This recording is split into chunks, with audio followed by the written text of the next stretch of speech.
Un cordial saludo a los líderes del pensamiento al aire.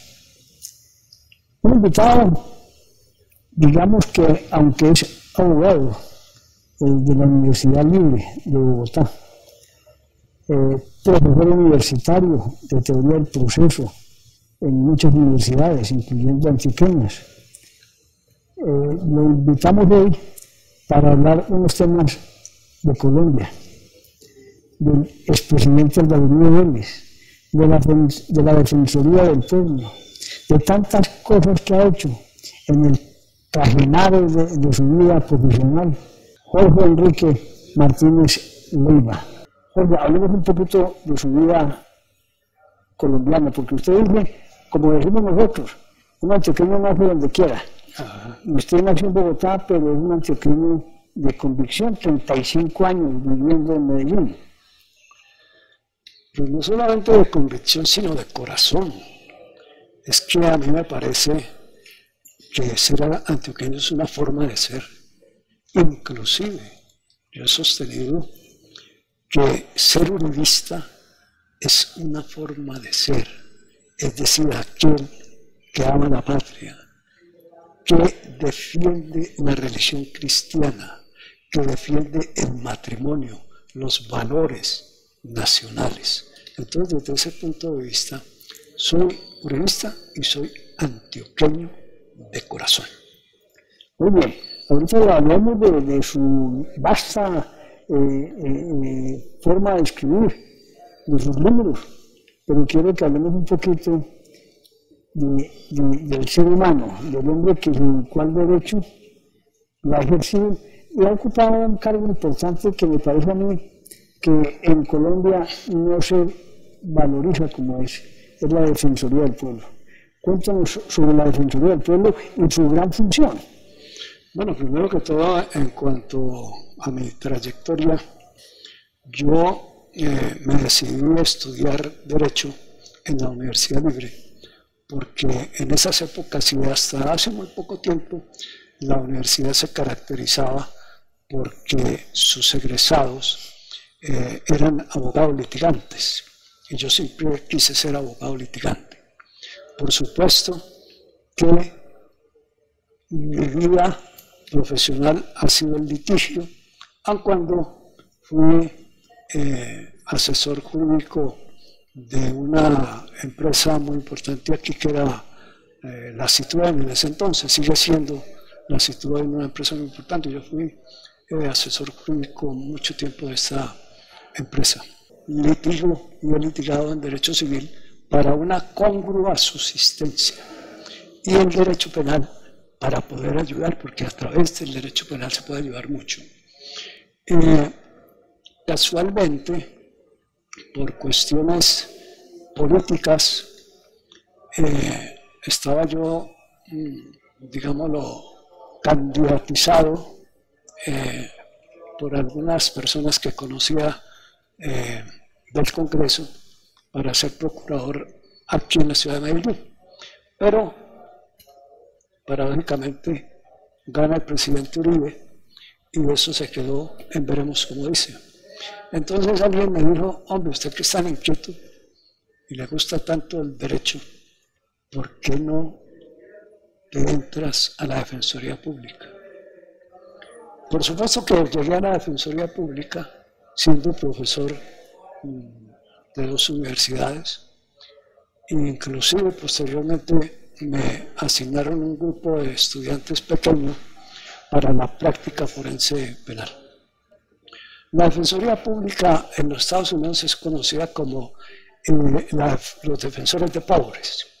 Indudablemente que los defensores públicos defienden a pobres.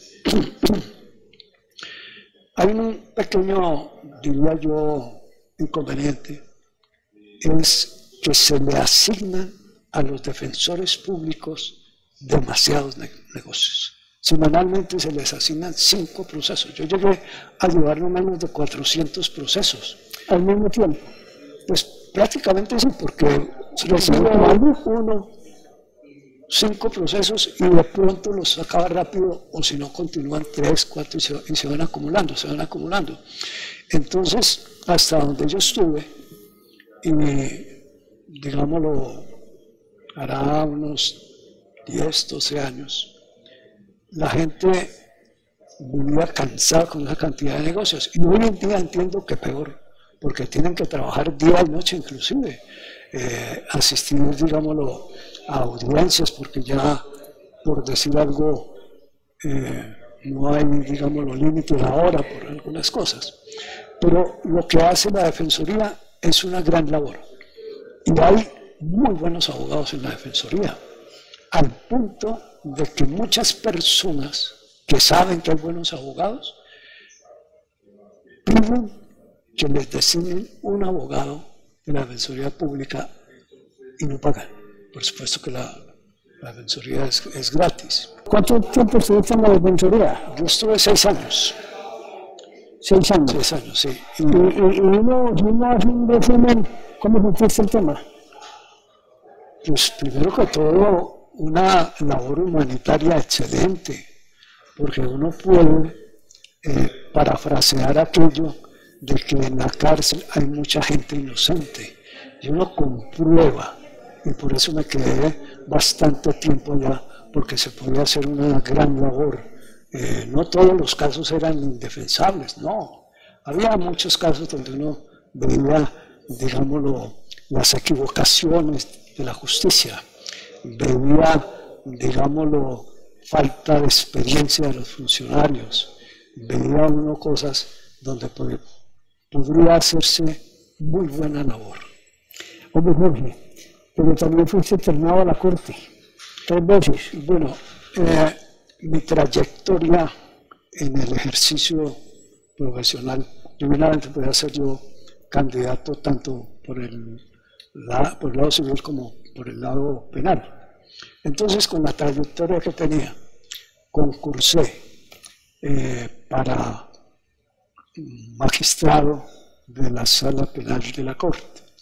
Paradójicamente, en esa primera oportunidad, había conmigo, bueno, por ahí unos 20, 30, 40 personas que aspiraban a llegar allá. Y paradójicamente, el único de Antioquia de Medellín era yo.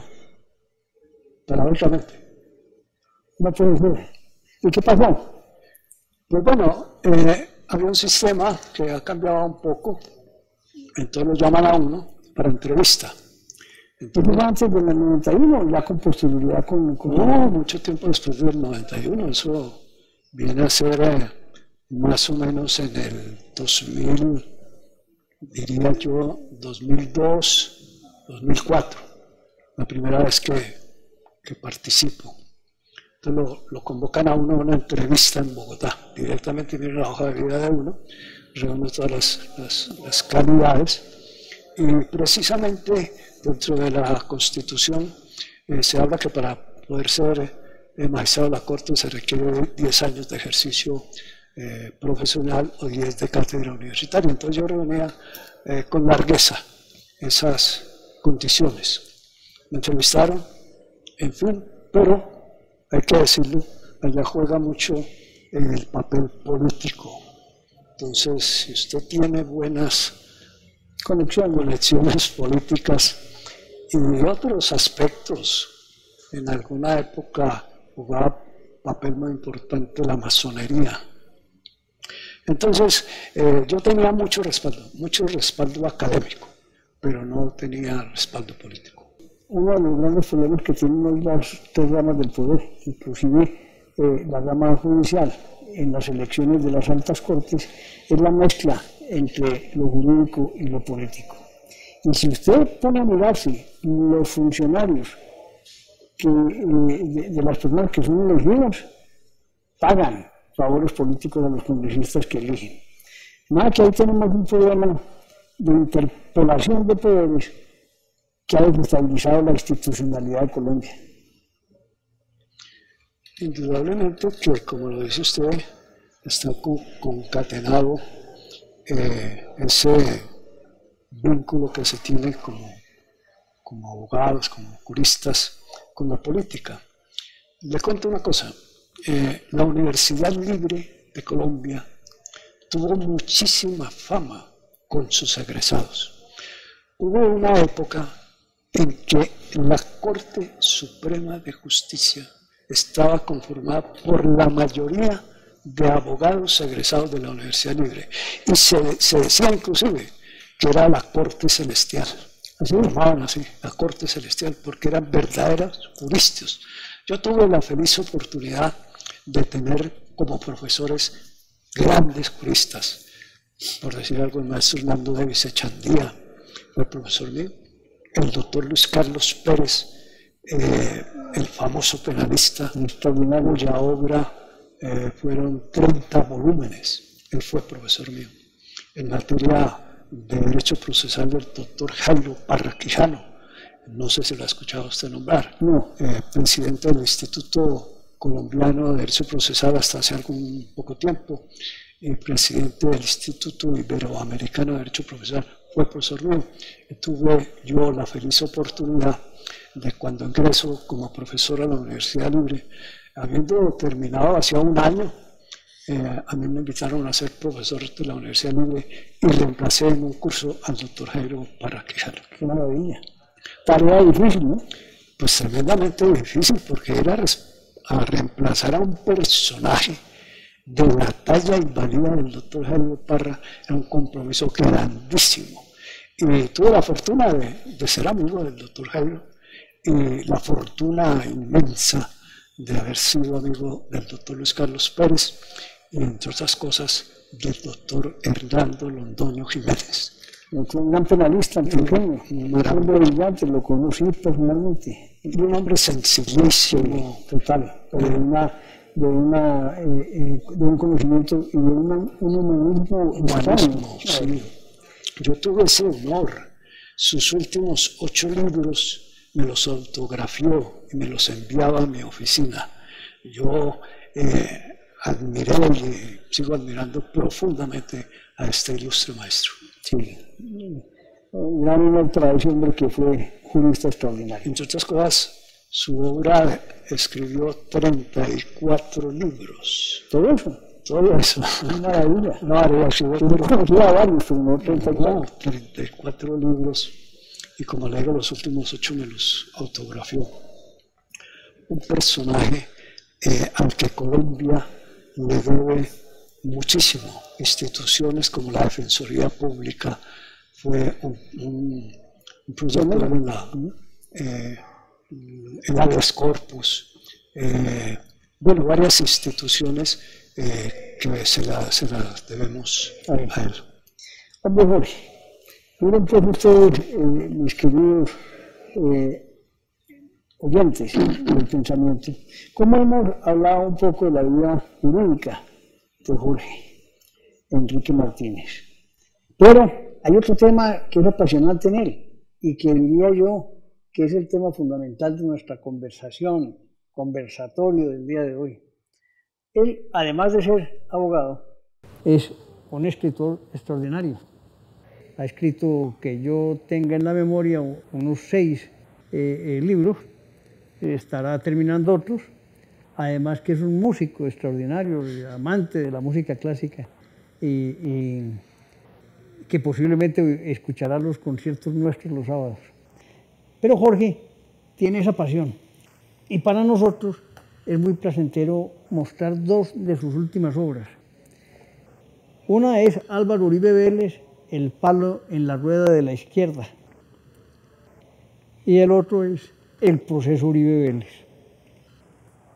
Hombre Jorge, próximamente usted hará lanzamiento del proceso Uribe Vélez, pero también reeditará el de El palo en la rueda, de Álvaro Uribe Vélez.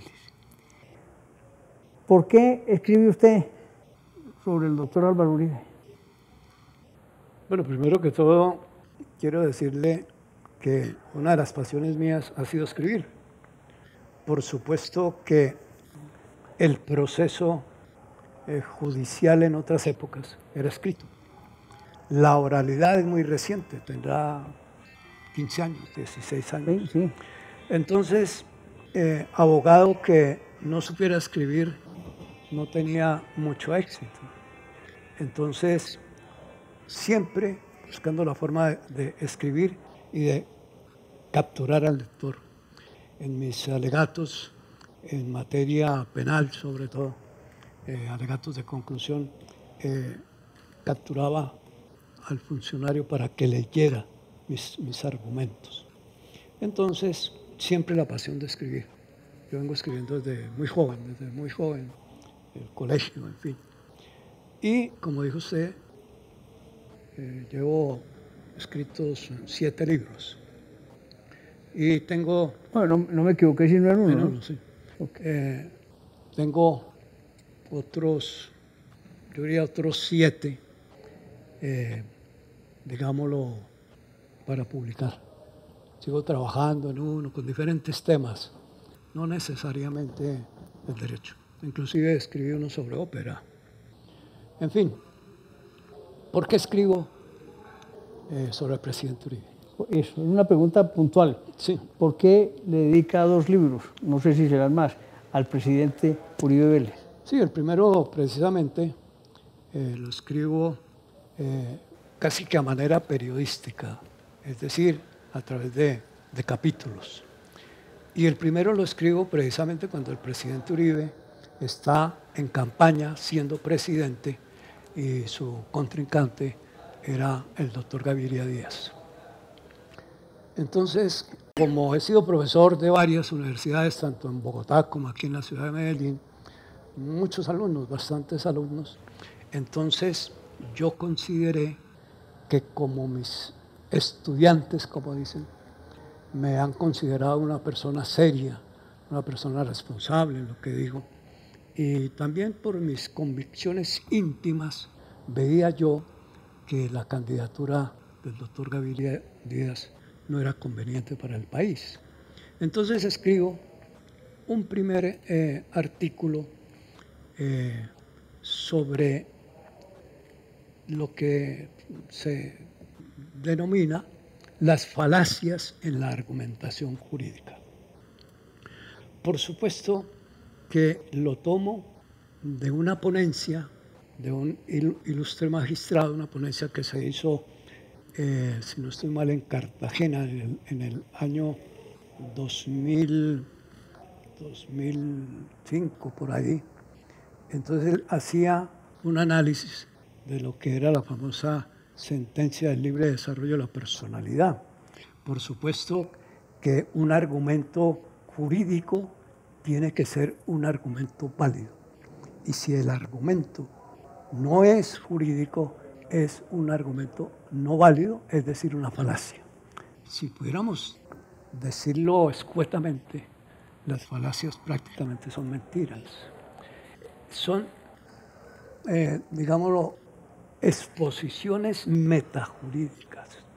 Entonces, al ver eso, al mirar esa situación, escribí ese primer artículo con el ánimo, con el deseo, con la intención de que lo publicara en el diario El Tiempo, porque yo desde muy joven tenía mis inscripciones al diario El Tiempo y en alguna oportunidad, hace muchos años, me publicaron algún artículo, entonces aspiraba a que me lo publicaran y todos aquellos que fueron alumnos míos vieran y si había 10, 15, 20, 50 votos a favor del presidente Uribe, lo hacía con ese convencimiento, con ese deseo de aportarle un granito de arena al presidente Uribe, porque ya estábamos viendo los resultados. Yo particularmente le digo, en la primera elección del presidente Uribe yo no voté por él porque en realidad no lo conocía, su trayectoria y demás. Entonces, escribí ese primer artículo y el diario El Tiempo al menos me contestó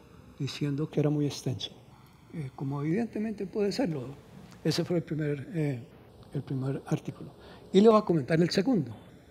El segundo artículo que aparece allí, lo escribo porque quería hacerlo sobre el secuestro, de lo que venía ocurriendo en el país, de lo que ocurría aquí en Medellín, que no alcanzaba uno a llegar a Matasanos y ya lo estaban secuestrando.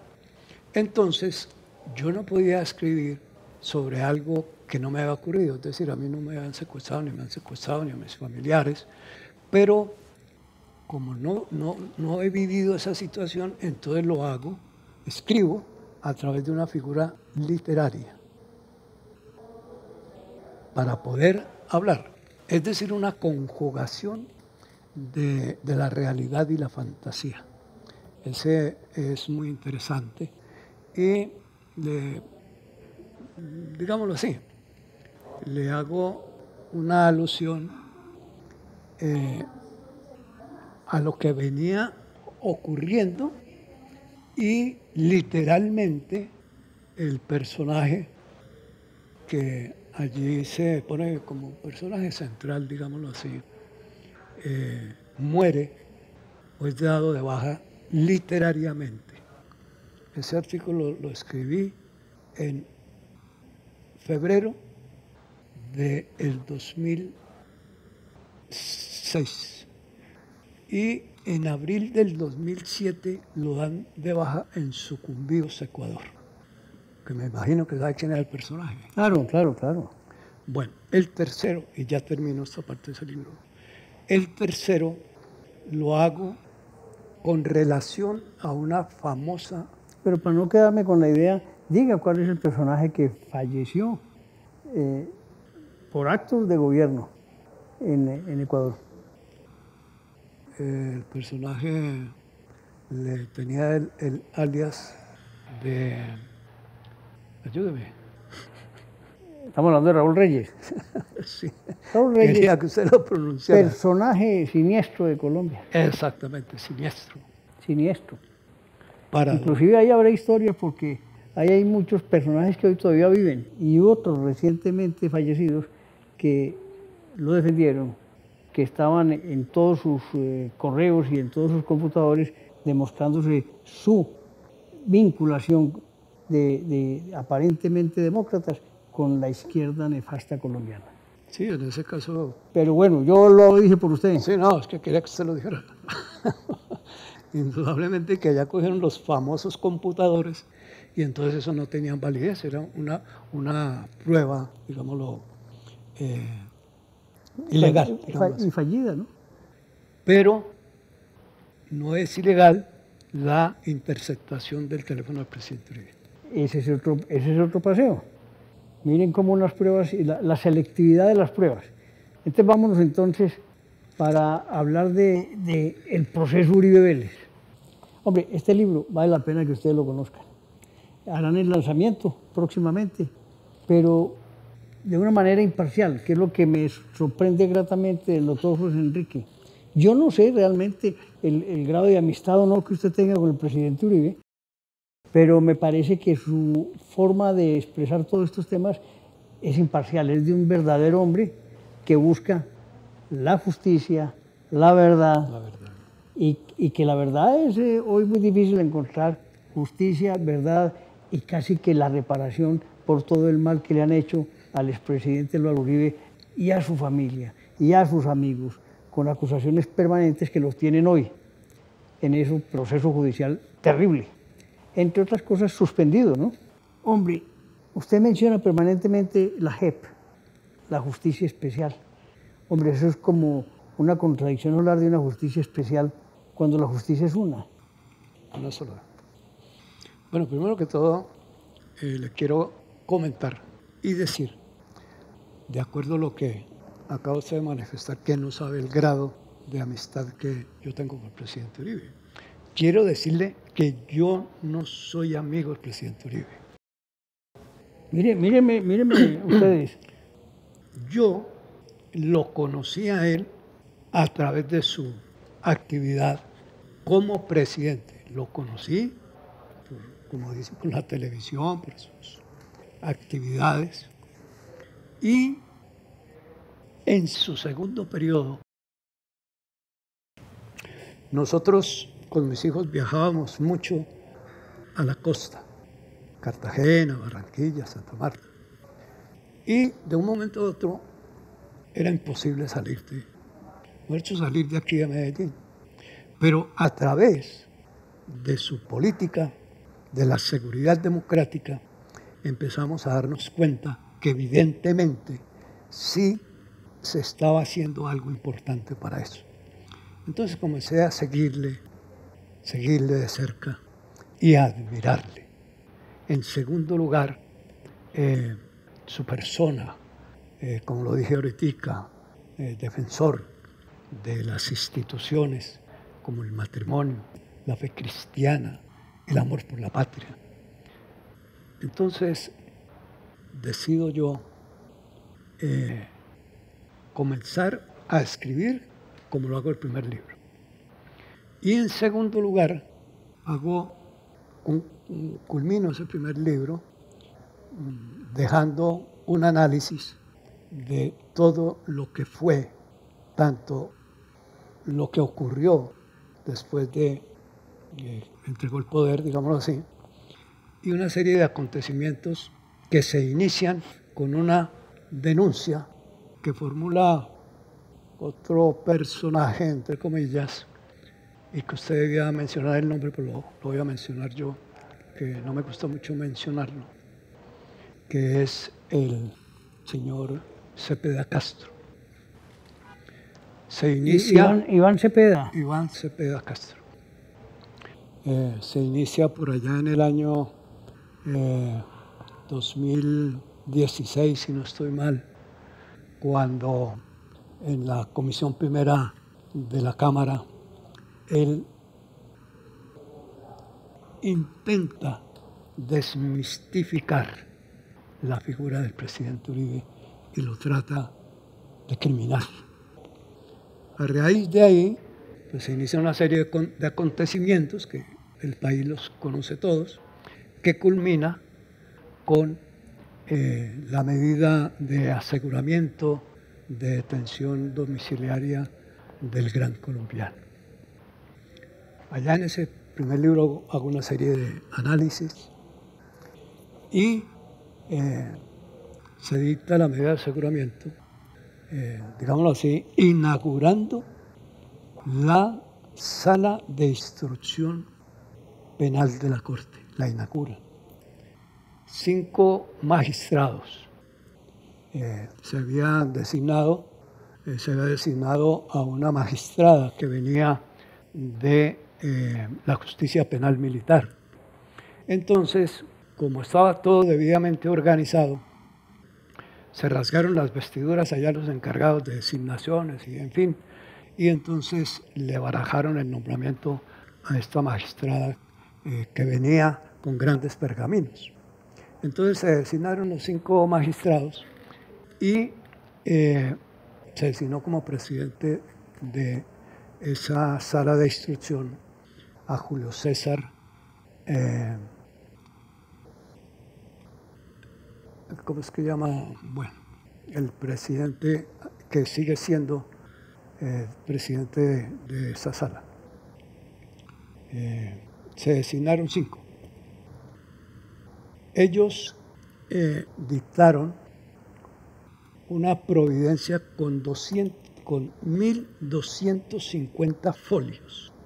Es decir, para los que no entienden eso, son 1.250 páginas tamaño oficio.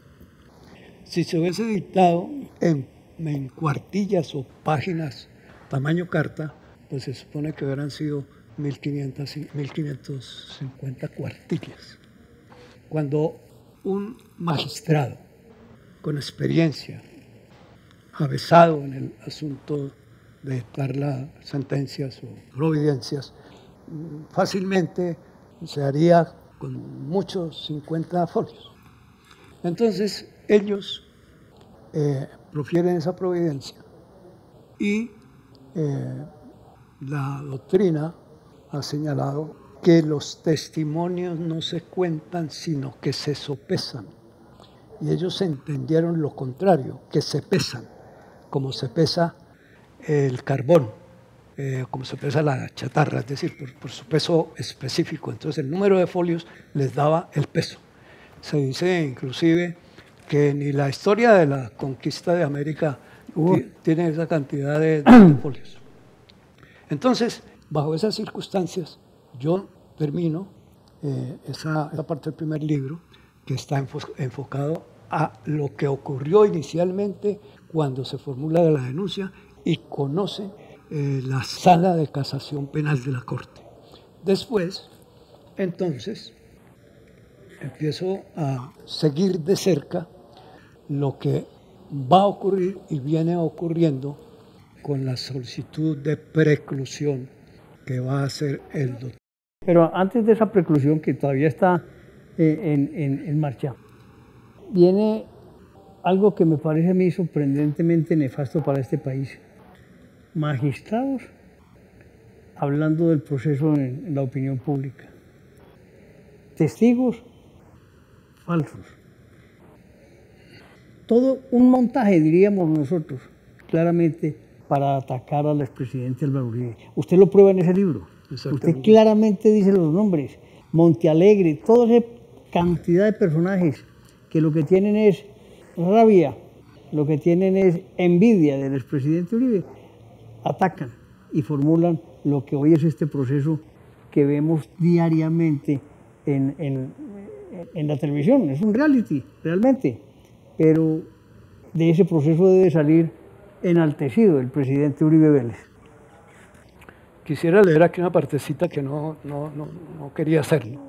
Hay que hacerlo. Pero resulta que estos 5 magistrados, del que enumeré primero César Augusto Reyes Medina, el otro magistrado era Misael Rodríguez, el otro Francisco Javier Farfán Molina, el otro magistrado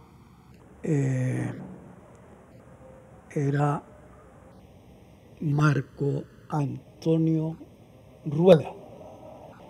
De esos 5 magistrados, yo sé, esa parte en que me refiero a lo que ocurrió con la medida de aseguramiento, lo termino en septiembre 18 del 2019. Y resulta que en septiembre 5 del 2020 se dice por parte de la W, y lo dice expresamente Julio Sánchez, que se estableció, hablo comillas, que el magistrado César Augusto Reyes Medina fue contratista en el gobierno del presidente Santos durante el proceso de paz por un valor de 575.674.360 pesos, utilizando su empresa particular llamada Nueva Justicia y Litigación Oral. Igual Francisco Farfán Molina, con un contrato por 243.133.033 pesos. Héctor Javier Alarcón, cuya hermana Alba Lucero es contratista de La Paz por la Salud a través de Alarcón. Prevenir Salud Ocupacional, IPS Prevenir. Todos miembros de la Sala de Instrucción de la Corte Suprema de Justicia. Entonces, ¿qué garantía tenía el presidente Uribe si desde el comienzo, cuando se inicia todo este viacrucis por el que él ha tenido que pasar, se inicia con la denuncia que le formula al señor Cepeda Castro? Le dan la vuelta y convierten al denunciante en víctima, en sindicado. ¿Y quién lo hace? El magistrado José Luis Barceló Camacho,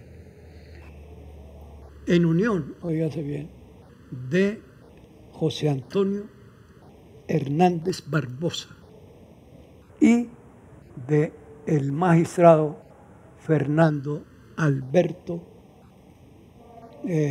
Castro Caballero. Estos personajes fueron los que le organizaron toda esta trapisonda al presidente Uribe. Ellos, más estos 5 magistrados que le dictaron la medida de aseguramiento. Entonces, más fiscales. Bueno, ya más, digámoslo, las personas que intervinieron directamente en menor jerarquía, digámoslo así, y por supuesto que con otro personaje de quien se afirma o se afirmaba era el enfant terrible de la fiscalía del presidente Santos. Él ha tenido, ha estado involucrado. Él ha sido el principal enemigo del presidente Uribe hasta la presente. Entonces, para no perder el hilo que llevamos, viendo todo esto, viendo cómo esos denominados estancos o compartimentos en que está distribuido el proceso judicial, empiezo yo a notar que se están extendiendo en el tiempo, porque la denuncia duró como 1 año y medio para concluir que la responsabilidad que se le achaca al presidente Uribe. Pasó un poco de tiempo. Después entonces viene su renuncia del fuero constitucional que tenía para ser juzgado por esa Corte Suprema y decide que sea investigado por jueces de inferior categoría. Y en eso transcurrió mucho tiempo, es que llevamos ya casi, vamos para 8 años, es decir, en octubre del 2025 prescribe la acción penal. Entonces, casualmente, se presenta la solicitud de preclusión por parte del fiscal Gabriel Jaimes, que era delegado ante la Corte como fiscal. Entonces lo asignan a él para que formule la solicitud de preclusión, y la solicitud de preclusión se eleva precisamente porque no hay mérito, no hay lugar para continuar investigando, en este caso, al gran colombiano.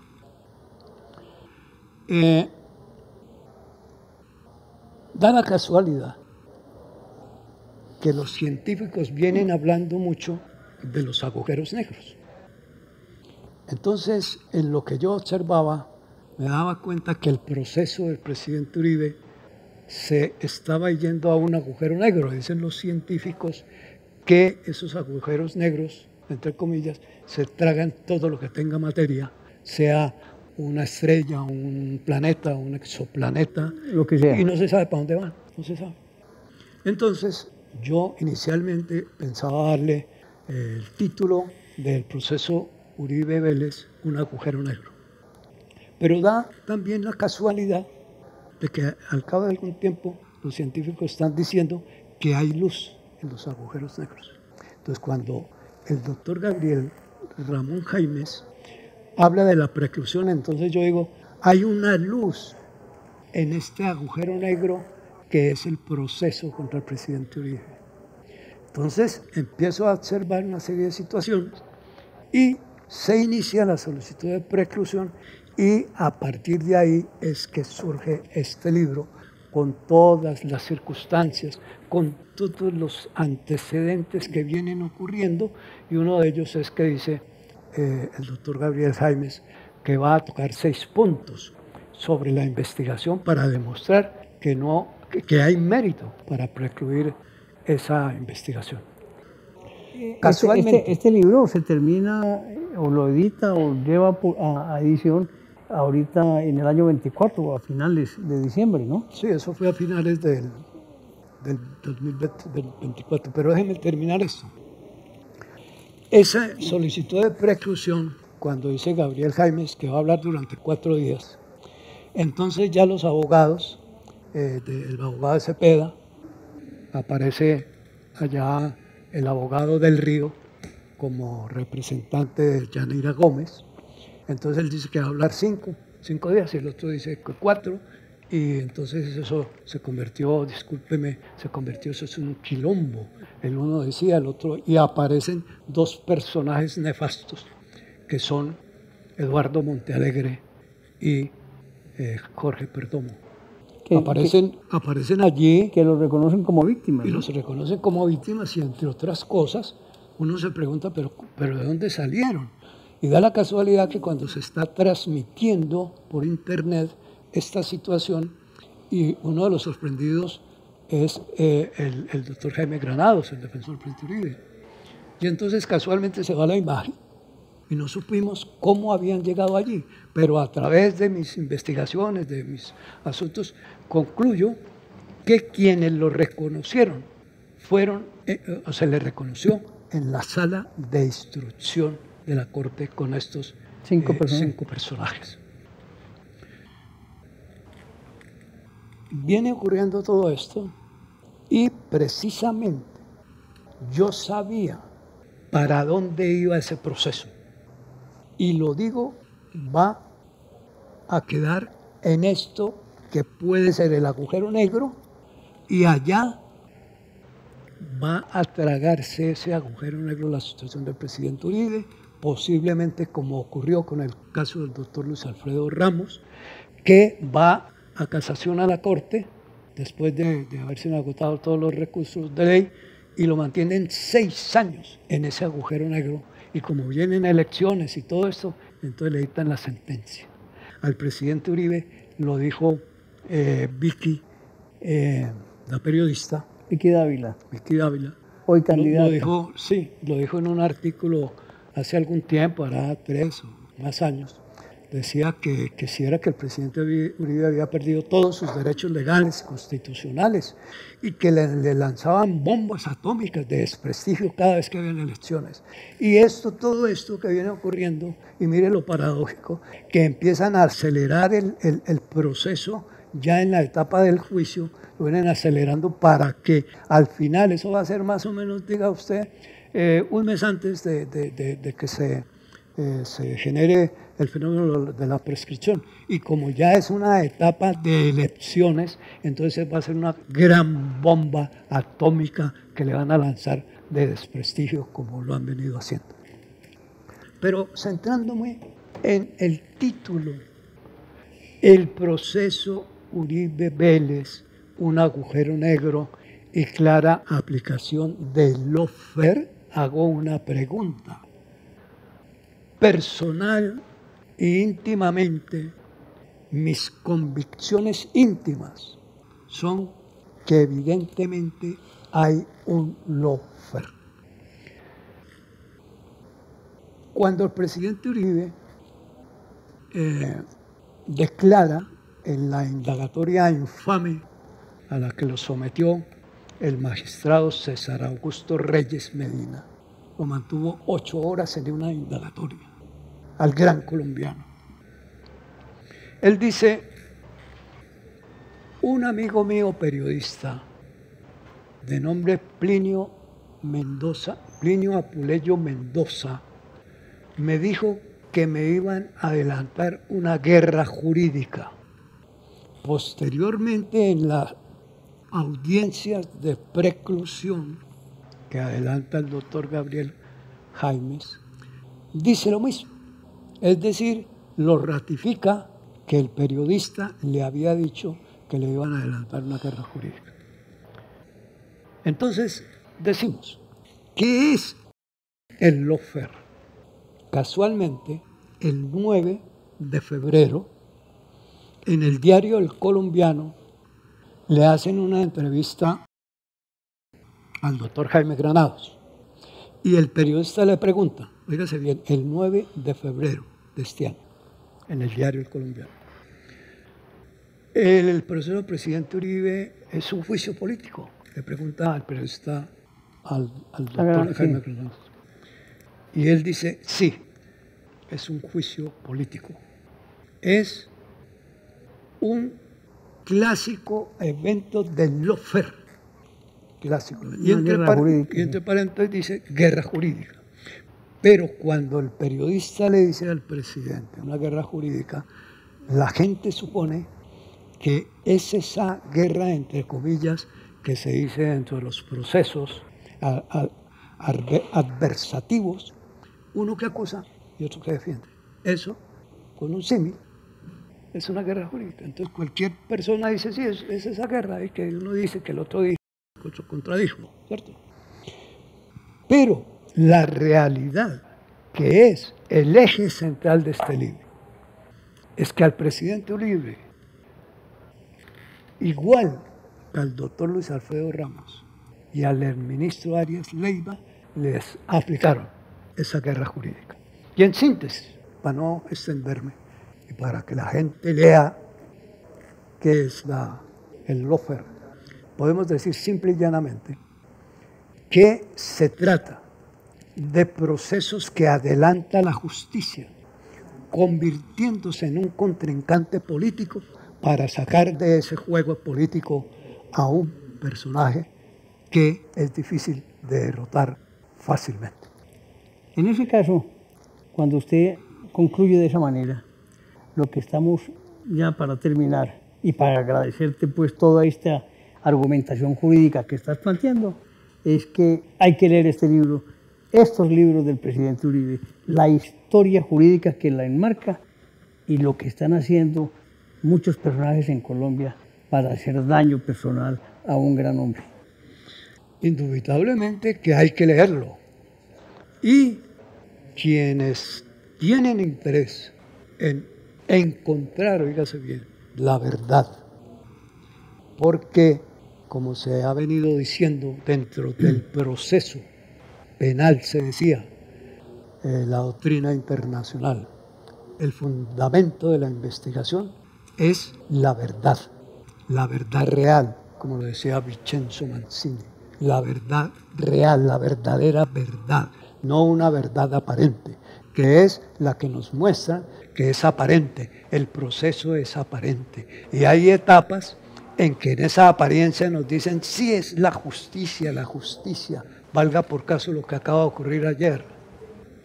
Pero en mi convicción íntima yo sé, y estoy seguro y convencido, que es la aplicación de esa figura del lawfare. Y al final de cuentas es lo que debe entender la gente. Y le voy a decir una cosa finalmente. Yo escribí estos dos libros en épocas de elecciones, la antepasada y la pasada, con el ánimo de que la gente entendiera qué es lo que ocurre con el presidente Uribe. Porque muchos dicen, no, cuando el río suena piedras lleva, y por algo están investigando a Uribe. Pero nadie entiende ni se da cuenta que a él le aplicaron ese lawfare, esa guerra jurídica, para sacarlo del juego político. Por eso los invitamos a que lean estos libros, para que tomen sus propias conclusiones y vean que la justicia no está actuando con la verdad. Jorge, muchas gracias, hombre. El pensamiento te agradece la presencia aquí con nosotros. No, a usted le agradezco muchísimo esta feliz oportunidad de poder dirigirme o hablar muy poquito, porque tendríamos que hablar muchísimas cosas y no habría tiempo para que usted me entrevistara. Hombre, un placer, y seguiremos conversando, Jorge, porque estos temas son muy importantes. Perfecto, cuando usted lo tenga bien. Muchas gracias. A usted muy amable.